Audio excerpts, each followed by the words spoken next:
in the heart of a rain-soaked city, where shadows swallowed every street lamp's glow and the distant wail of sirens echoed through narrow alleys. Detective Marlowe lit a cigarette beneath the grimy window of an abandoned diner. The rain dripped steadily from the cracked awning, a steady rhythm that matched the uneasy thrum in his chest. It was midnight, the kind of night when secrets didn't stay buried for long, and the air felt thick with unspoken fears. A whisper had pulled him here, a story told in hushed tones about vanished souls and a house where no one dared to linger after dusk. Earlier that evening, Marlowe had been on the phone with his partner, Jenkins, who was less convinced about the investigation. "You sure about this, Marlowe? That place gives me the creeps. Maybe some things are better left alone."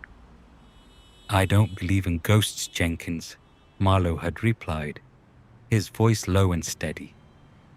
"But I believe in answers, and this house might hold a few. If we don't find them, no one will." Now, standing before the alley's end, Marlowe's coat clung damply to his frame, the relentless drizzle soaking through the fabric.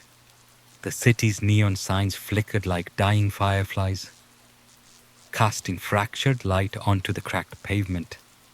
The building loomed ahead, a jagged silhouette against the murky sky, its broken windows like empty eyes staring into the void. The scent of wet asphalt mixed with something colder, like the breath of the past, stale and unforgiving. He reached out and pushed the door, which groaned open with a sound that echoed through the hollow building. Inside, a narrow corridor stretched before him, tangled with cobwebs and faded wallpaper, streaked with dark stains that whispered stories of forgotten tragedies. The air was thick with dust and the faint sour scent of decay. "Hello?" Marlowe called softly, his voice swallowed by the thick silence. "Anyone here?" Only the faint drip of water answered, each drop resonating like a distant heartbeat. He stepped inside, each footfall echoing off the cracked walls, stirring the silence into nervous murmurs that seemed to creep from the shadows themselves. The air grew heavier, pressing against his chest with the weight of unseen eyes. He could almost feel them watching, waiting. At the corridor's heart stood a cracked mirror, its surface fractured like a spider's web. Marlowe's reflection wavered, distorting into a figure he didn't recognize. Eyes hollow and sunken, lips twisted into a silent scream that seemed to echo from another world. "What the hell?" he muttered, reaching out to touch the glass, but recoiling as a sudden chill ran through his fingers. Suddenly, a cold hand brushed his shoulder, icy and unreal. Marlowe spun around, heart pounding, but the room was empty. Only the shifting shadows twisted into sinister shapes. They whispered his name, their voices like the rustling of dead leaves, promising dread and despair.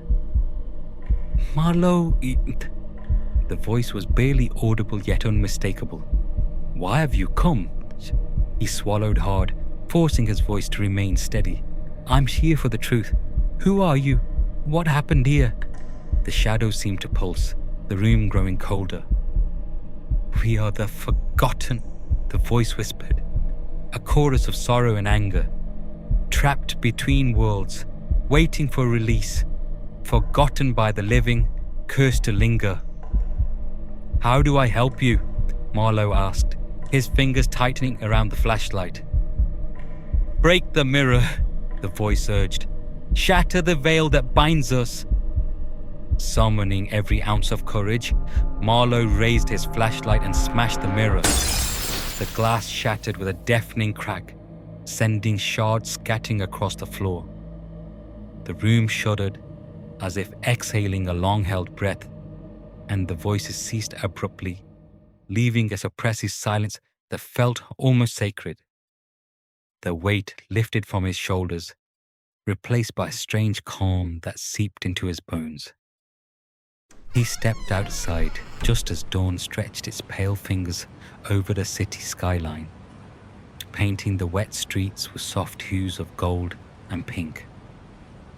The house stood silent now, a monument to forgotten horrors and lingering shadows.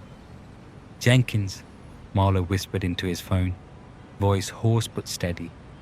"It's done. The house is quiet." You okay? Came the concerned reply. "I will be," Marlowe said, looking back once more at the silent building. "Some shadows never truly fade. They just wait for someone brave enough to face them."